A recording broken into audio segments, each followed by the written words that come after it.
বিশ্বকাপের শিরোপা জয়ের আনন্দ আর উল্লাসের মাঝেও মনে রয়ে গেছে নেইমারের নাম। তাই তাকে ট্রফি উৎসর্গ করলেন স্পেনের তরুণ winger Nico Williams. Nico Williams বিশ্বকাপ জয়ের পর নিজের সাফল্য উৎসর্গ করেছেন ব্রাজিলের তারকা নেইমার জুনিয়রকে।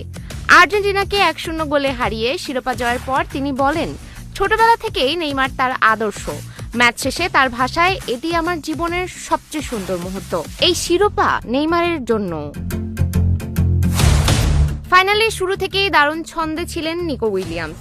অতিরিক্ত সময়ের প্রথমার্ধে একবার বল জালে পাঠালেও সতীর্থের ফাউলের কারণে সেই গোলটি বাতিল হয়। তবে তাতে দমে যাননি তিনি। কিছুক্ষণ পরই নিখুঁত এক আক্রমণ গড়ে তুলে ফোরান তেরেসের জয়সূচক গোলের সুযোগ তৈরি করেন তিনি, যা শেষ পর্যন্ত স্পেনকে এনে দেয় কাঙ্ক্ষিত শিরোপা। নিজের বাতিল হওয়া গোল নিয়েও কোনো আক্ষেপ নেই তার। নিকোর কথায়, আমরা জিতেছি, সেটাই সবচেয়ে বড় বিষয়। পুরো ম্যাচ জুড়েই আক্রমণাত্মক ফুটবল খেলেছে স্পেন। বলের দখল ও সুযোগ তৈরিতে তারা ছিল এগিয়ে।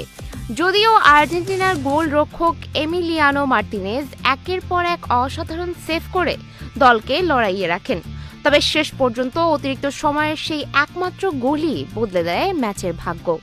আর স্পেনের হাতে উঠে আসে বিশ্বকাপের ট্রফি। সুমায়া হক তন্নি, নিউজ ফ্ল্যাশ 71।